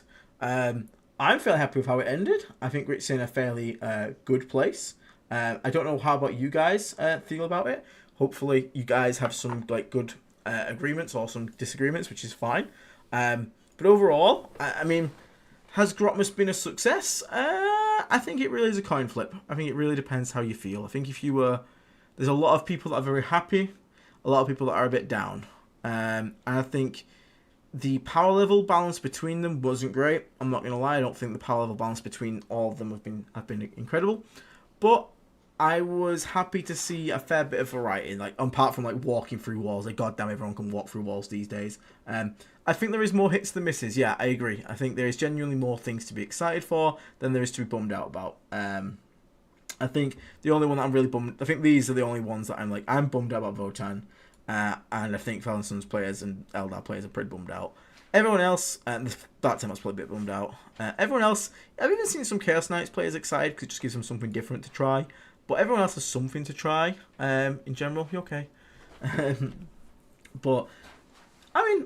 Look, I'm not the biggest fan of Flyblown Host, I'll be honest. I've been quite vocal about it. But I'm trying it, and it's something new. And I am looking forward to sort of like... giving it a whirl. And like I said, we've got an RTT tomorrow. We're going to see how that goes, and hopefully we'll bring home some wins and at least some knowledge at worst case scenario. Like I said, first up is the AdMech up here. We're going to see how we do with that. I think 5-1 hosts work perfectly if they replace the Blight Hall strat at the beginning of the fight phase, strat Poxwalkers, roll d6 and explode d6 Poxwalkers. That would be quite funny. That would be quite a funny strat. I also wish that the Stank Shock ability worked on anything else. That would be pretty nice if I could just like Tank Shock my infantry on any unit, which would be really nice. I am a Black Templars player. I will accept any challenge and fight the Emperor's enemies with any tools given. You go for it, Kirk. You show the world, mate. 100%. Play what you enjoy all the time. I think it's a big win for bringing more storytelling, lore-based play options, and there is good stuff in it too. I agree. I think most of these have brought a new take on something, and they've in general been pretty good, apart from a few absolute stinkers. Especially considering 75% of these armies already have 500 detachments to play. Yeah, that is true. Yeah, Chaos needed it the most. I think that's the underwhelming bit, because we have one codex right now, and ironically the best one that came out was for the one that has a codex. World Eaters are very happy with theirs. Ours is kind of middling. I just wish it was a bit more exciting, to be honest. And yeah, God help you, 1,000 Suns player, that just sucks, and Chaos Knights, I don't think it's very good. Demons, though, players, I mean, that also is the cost of you losing a codex, but you know. The Nurgle Demons one, I think, Prof, is potentially good and powerful, although unexciting and uncreative. That is probably how I could say. LVO is going to be absolutely mad. Black Templar can use Psychics in the new... Oh, that just feels wrong. No, I don't like that. I mean, personally, my thing should just say this should just be a line at the start of the book for the army rule for Black Temple says no unit in your army can contain the psychic keyword. Par maybe an inquisitor at tops. But yeah, I don't feel like they should. I don't think they should be able to get around that. It's super against it. That is true. At least it was free, Godfrey. At least it was free. Where do you think Bellico will go? I don't actually know.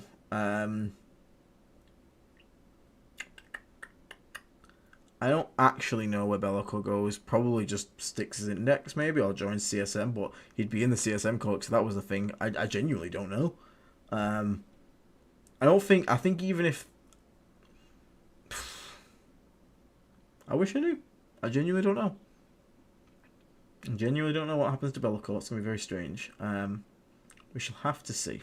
Hopefully. I mean, I'm sad about demons if they get... If demon codes actually get shit canned, I would be upset for demon players, genuinely, because I used to be a demon main, and I would be upset at that. So, I mean, I'm hoping it's not, but currently all the signs are pointing that it will, which kind of sucks. Which does suck, and I hope it's not the case. But, I mean, I am excited for the year coming forward. We have lots of... Again, it's going to be hopefully a chaos year. Emperor's Children we're going to see on New Year's, by the sounds of it, from Warhammer community posts. We've got, hopefully, our Codex, World Eaters coming out with their Codex. Hopefully it's a year of chaos and we get to see lots of plenty of things because we need to get these codexes out now, boys, and I hope it comes out. And obviously when ours drops, I will be all over that bad boy and we will be making lots and lots of content, having lots of discussions. And I am super excited because I think they might overbuff us because we were real shit at the start. So we'll have to see. We might be like sisters for a bit. I don't want to be at that level, but you never know. You never know. But yeah, that's about all for now then, guys. I'm probably going to wrap up because I've been going for an hour and a half. But thank you so much for everyone for tuning in. I hope you guys have enjoyed this Grotmas detachment tier list, which will be really cool. I am at an RT tomorrow that I have already said, and that means I will be playing Flyblown Host, 3 games. We'll see how well we can do. We'll have an event recap probably the day after or the day after that, because I've got a week off work, which is quite nice. So we have got lots and lots of things to cover, and my journey to Flyblown begins with this RTT. So keep an eye out for a lot more content coming up on that one.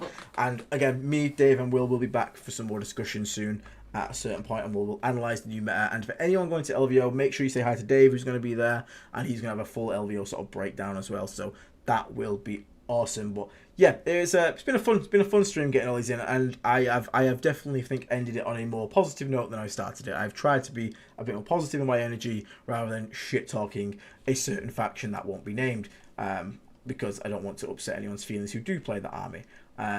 So yeah, hopefully we got there a little bit. Plague surgery, I'll probably do a plague surgery. So I'm at RT tomorrow. It won't be tomorrow. I could do a plague surgery probably Monday. I think I need to keep up on top of plague surgery a bit more. So yeah, we'll do that out. I'm calling Dave out round 1. Hey, Don, go for it, mate. You feel free. I'll try to do plague surgery on Monday then for you guys, and then we'll do an event recap on that the Tuesday or something. But yeah. For now, everyone, thank you so much for tuning in. Hope you guys had a lovely time at Christmas, or just enjoying the time off if you don't celebrate it. And enjoy the new year coming up. And let's look forward to a new year of Discussing Resilient podcast.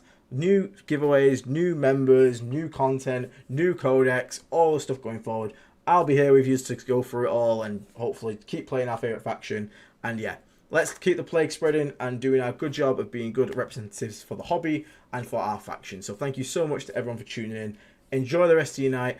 Go drink another whiskey or whatever. I might go get a Disaronno and Coke or a Bailey's or something. I'm a big softie. I don't like beer. I like those kind of things. But I appreciate you all tuning in. So thank you very much and enjoy the rest of your night. I will leave you with some tunes as well. I know some of you like the tunes, so I will leave you with some music on the way out.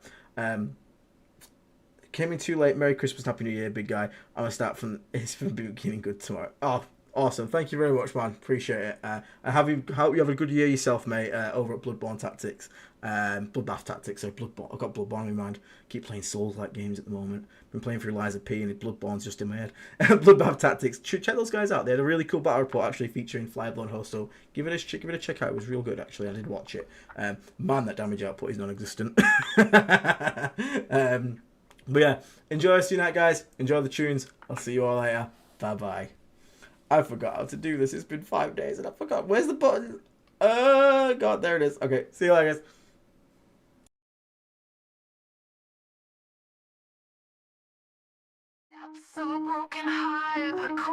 twitch and from the shadow depths of a broken hive, corpses twitch and come alive. This crimson plague, it feeds on fear as the bodies drop and it draws us near.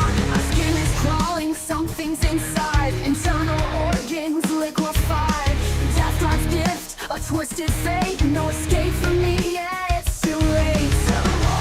No goal comes except your fate, and won't stop. The hive's infected, it's too late.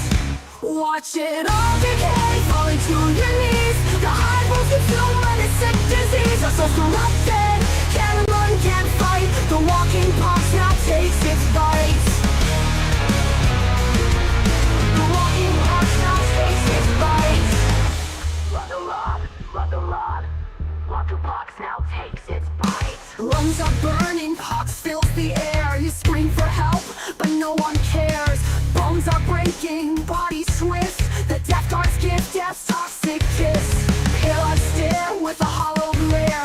They're gone but shambling, lost somewhere.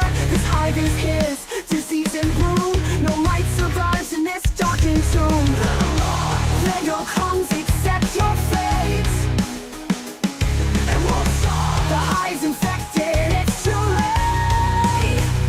Watch it all decay, falling to your knees. The hive will consume when it's sick disease. Our souls corrupted, can't run, can't fight. The walking pox now takes its bite. The walking pox now takes its bite.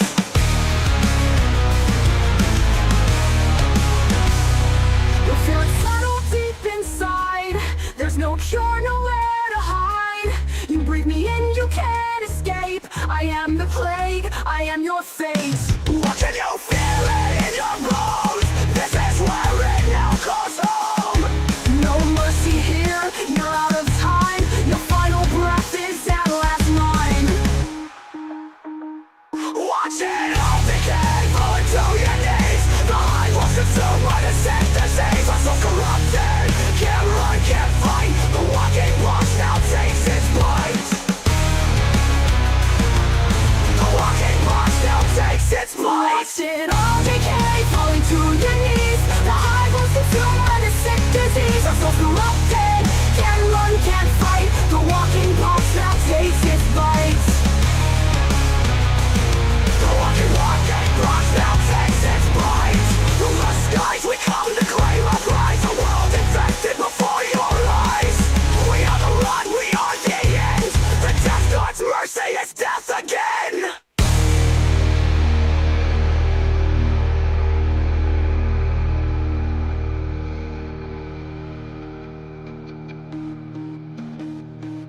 Watch it all decay, falling to your knees. The hive will consume by the sick disease. Our souls corrupted, can't run, can't fight. The walking pox now takes its bite.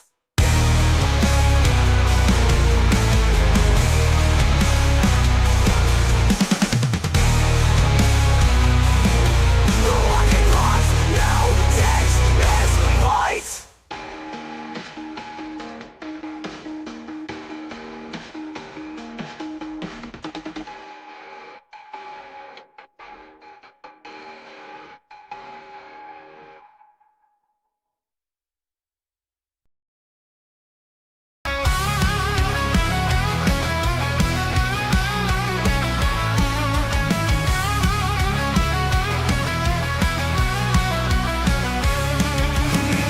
The blackened sky we rise, wings of death, clouds of flies. The crag will burn, the pure will fall. Mortarian's wrath will consume them all.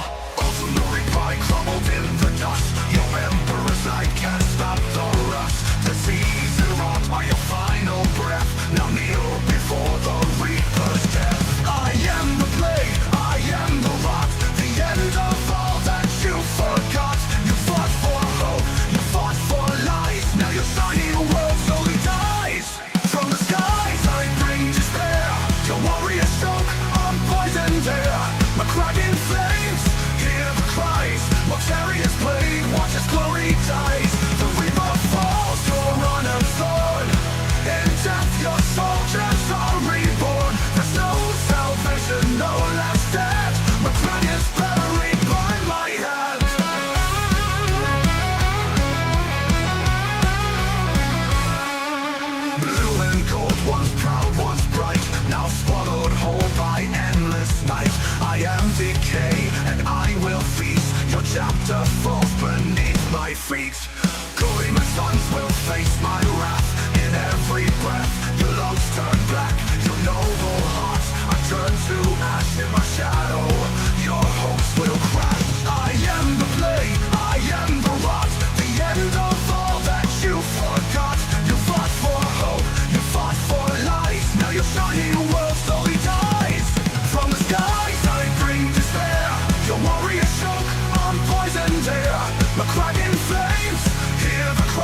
McCracken flames, hear the cries. Mortaria's plague, watch its glory dies. The angel falls, you're on a sword. In death your soldiers are reborn. There's no salvation, no last stand. McCracken's buried by my hand. Buried by my hand. You fall, you fall. McCracken's buried by my hand.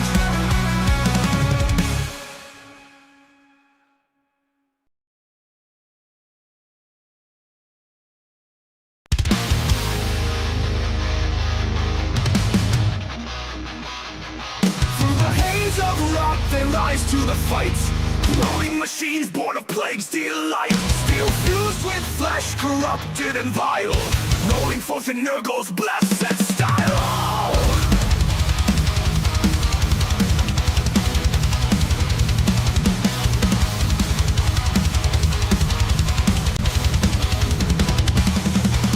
Their engines scream like a tortured choir, belching smoke in unholy fire. The battlefield's alive with rust and disease, a symphony of death in the toxic breeze. The loud quake, hear the engines roar, a deathless tide from the warp's dark core. The battlefield's alive with rust and disease, a symphony of death in the toxic breeze. The ground quake, hear the engines roar, a deathless tide from the warp's dark core. Engines of decay rolling through the flames, spreading death and despair with every day. Twisting machines, nightmares untamed. The demon engines burning Knuckles' name. Engines of decay, hear the blade mouths toll. In the shadow of despair, they take your soul.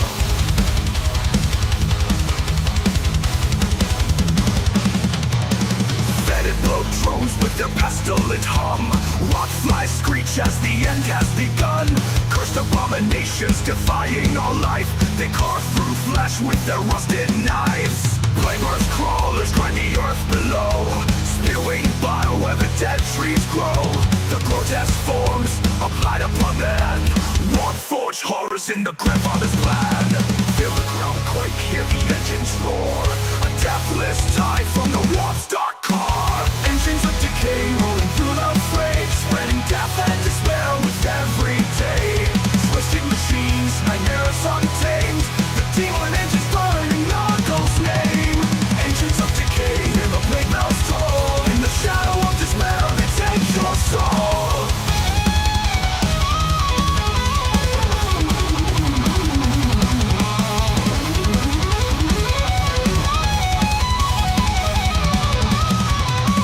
Born from rot, the power is unclean, a grotesque fusion of man and machine. Blessed by Nurgle, they thrive on disease, bringing the galaxy down to its knees. The gears grind, the pistons scream, a putrid force that shatters dreams. No mercy here, only decay. The demon engines pave Nurgle's way.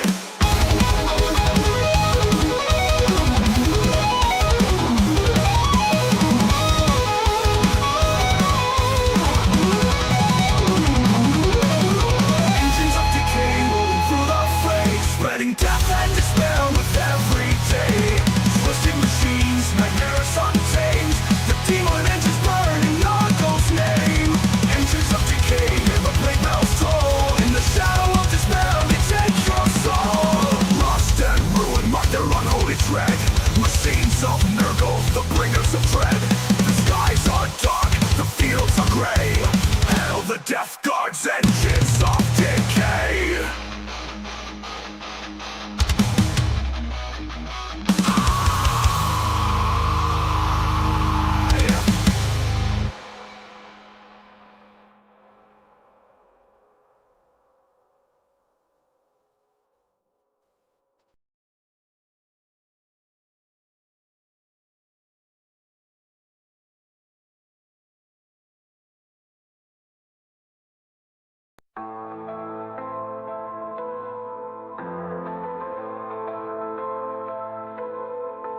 In the shadow of decay I rise, Typhus the herald beneath poison skies.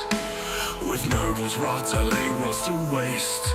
The Reaper's scythe, no life can escape. Beneath the flies, beneath the filth, I spread the plague with the twisted will. From festering wounds, corruption grows in the heart of death god where despair flows. I am the harbinger, the bringer of disease. In Nurgle's name I spread death with ease. Metals walk with me hand in hand. Rivers of filth drown the land. I am Templars, master of decay. In the name of ruin, I claim the day.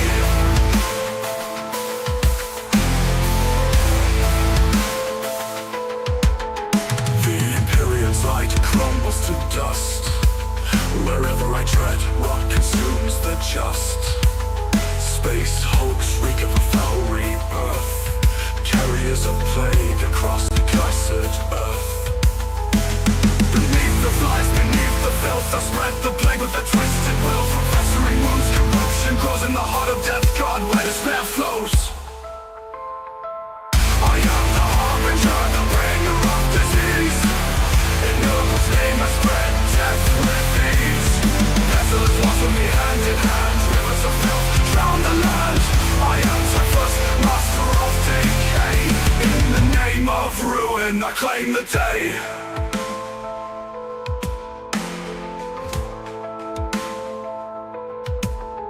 The Imperium's light crumbles to dust. Wherever I tread, rot consumes the just. Space hulks reek of a foul rebirth. Carriers of plague across the cursed earth. Beneath the flies, beneath the filth, I spread the plague with a twisted will. From festering wounds, corruption grows in the heart of death god where despair flows. I am the harbinger, the bringer of disease. In Nurgle's name I spread death with ease. Metals walk with me hand in hand. Rivers of filth drown the land. I am Templars, master of decay. In the name of ruin, I claim the day. Language howl, the gassing walls, the pestilent tides, new light is born. Nurgle's blessing, a twisted grace. I embrace your gods in my golden embrace.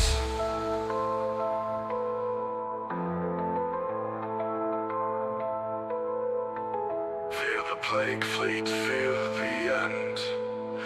No salvation, no let to defend. I am Typhus, reaper of dread. Bow to Nurgle.